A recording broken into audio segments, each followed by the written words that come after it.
Kia ora, Wellington. Oh, now, you won't believe what my partner just found in a shop in Pororua. Sugarcane. That's right, sugarcane. I've not had sugarcane probably going now for about 2 decades. And she just found it. Well, actually was a lot longer than this. My boys and I gave my boys a bit of a, bit of lesson on how to eat sugarcane. Trust me, my boys are natural. That proves they're Africans. Anyway, how's everyone doing today? Now, I want to share something very, very special and dear to my heart. Oh, where do I begin? See, when I first created Pridelands in 2006, I spent so much time trying to convince Wellingtonians that a lot of what I was doing, in fact, all of what I was doing, was for the betterment of young people. And to let them know that it was heading in a positive direction. Now, when you tell someone that, right, you have a service or a product, and this service or product would achieve this goal, and then they say to you, okay, do you have proof of that? Now, obviously, I was starting, right? But, before that, I've been working with young people for much longer than that, since I was 16. So you see, I knew the outcome. Yeah, I knew the outcome of what I was offering and providing. But the strange thing is, when people said to me, do you have proof? Obviously, I said no, but that is what would happen. Imagine it, which, I can understand the skepticism, right? When people go, oh, well, you don't have no proof that a child's behavior can be better, this and that, this and that. So let's just say I had to prove my worth. Yeah, I had to prove my worth. I had to prove that my service could deliver exactly what I was saying. That could give young people the confidence I speak of, the life skills I always praise, and the ability to navigate through life's challenges and become a better person, hopefully on the other side. Pridelands is almost 20 years now. And many of the young people whom I have supported, mentored, in those days, by the way, before our service and my skill and know-how, by the way, has grown dramatically, exponentially. Yeah, now, all those young people from that past are doing well. Every young person that parents trusted me to see to and were willing to work with me and partner with me to deliver that goal, all those children have succeeded. That's right. I've literally been ambushed by a few all over Wellington, either in town or in the cities or in the mall, like not so long ago, that was a week ago, about that young man who ambushed me in the mall, and and we took a photo together, and he was telling me all about how well he's doing and so on, and he was grateful for the effort, the dedication I put into his life and many others of his age at the time, and of course younger and older. Now I'm saying this because the years have taught me a lot. Yeah, all these years have taught me some lessons, some of which are positive, some were difficult, but nonetheless they're lessons. And the lesson is giving me is that I should not beg a parent or a guardian to be willing to give me a chance to save their children. I should not beg. Why should I? Why should I beg you to save your own child? I had a dad last year who stopped me on Cuba Street in Wellington and said, Moses, and I looked at him and said, yes. And then he said, my son went to your program, so and so. And I said, I said, oh, okay. And he told me, it was 2000 or whatever. And I was like, oh, okay. And I said, how they doing? He said, oh, they're doing great. And I'll be honest with you, I don't even remember their child. Yeah, I really don't remember. I don't even recognize him.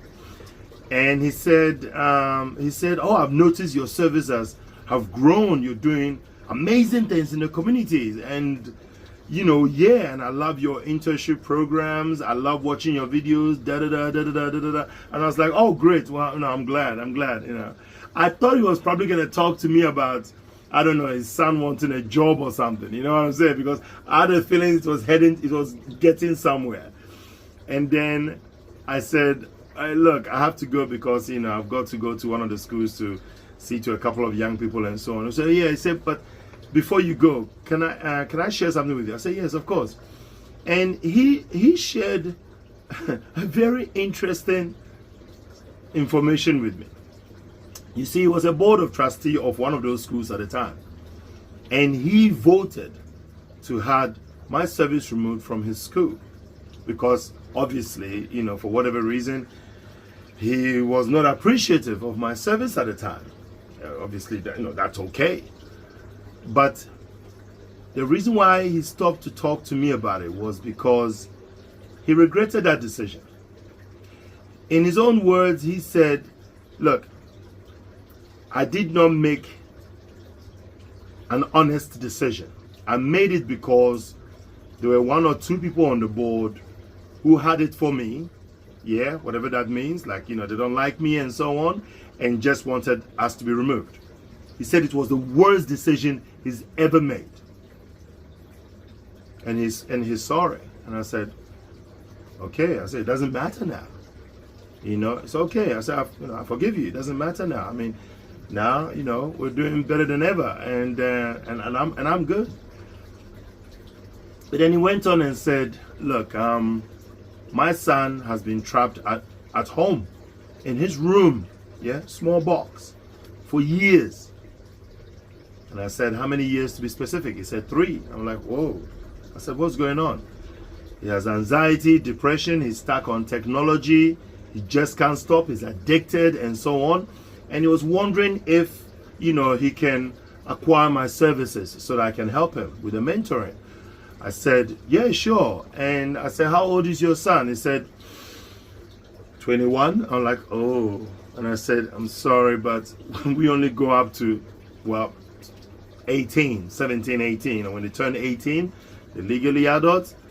That's it. That's as far as my skills go.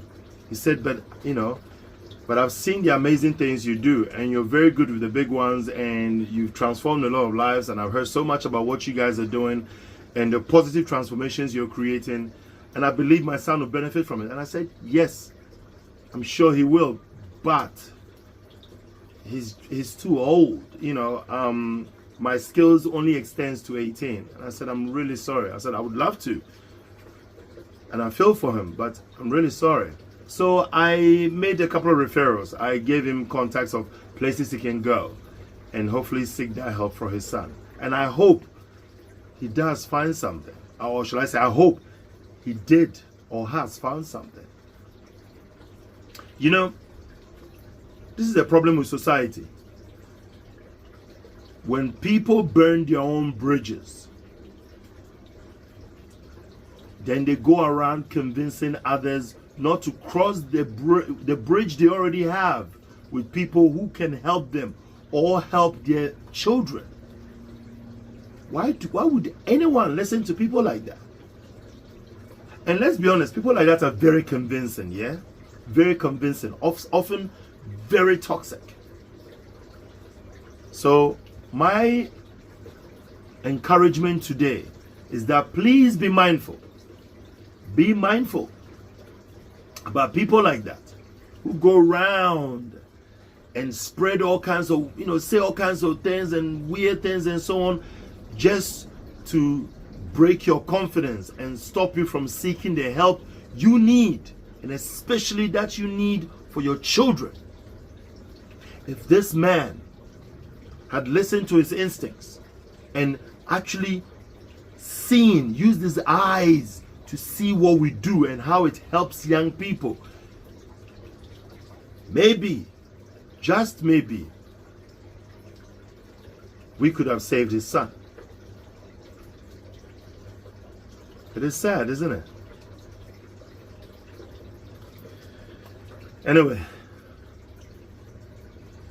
last week, a young man from my program, 9 years old, gave me a gift. I'm so excited about it. Wait a minute.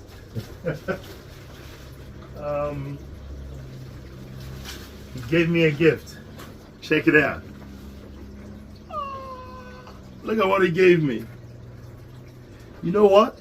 When I picked him up from before school, his parents told me how when they were walking through Wellington City, he saw this shop and he saw this picture and he insisted his parents buy it for me. Quite an expensive shop, by the way. And I said, oh, I'm sorry. And then she was like, no. She says, no, look. He said, our son wanted this for you. And then I looked at him and, well, he got in the car and then he said, Moses, I have a gift for you. He was so excited to give me this gift. And he started opening the present. I was okay with it. But his parents were like, hey, don't open the present. You're supposed to give it to the person you got it for. And he was like, oh, okay. And then he looked at me and said, Moses, can I open it for you? I was like, sure. Then he opened it. It's such a cool picture. And you know what he said to me? He said, thank you, Moses, for not giving up on me. A 9-year-old autistic boy says, thank you, Moses, for not giving up on me. Thank you for being there in my tough times. And I will do better. 9-year-old. You know, I care about what young people think of me. I really do. I care about it. I care about what young people think of me.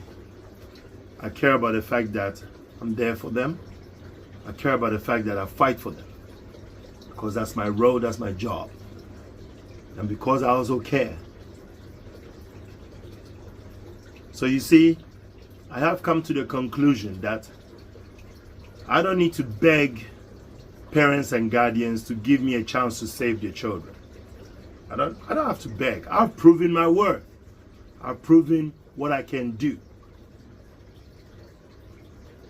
And I'm doing it far better than most people put together. And y'all know that. You can see it, right? With your own eyes. You can see it. So yeah, no more beggings. I'm not begging. Those of you who wish to go at it alone, I have a feeling you know where this is going. So I suggest you be prepared for it.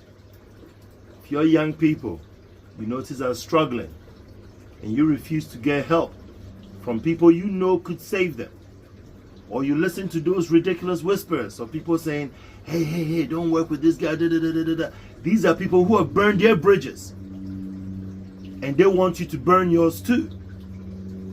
The problem is, the only person that suffers in this cycle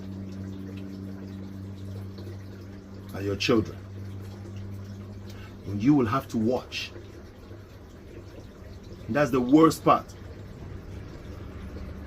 When they struggle and you have to watch them struggle, and you have no power, and you just don't know what else to do to help them. Please do not waste the time young people have. Do not waste the time, because it is running out. Anyway, that's it for now. Thank you very much, and thank you to every young person who've given me a gift and thanked me for the effort I put into them. And this is to you, Noah. Thank you very much for honoring me. Have a good day, everyone. See you there.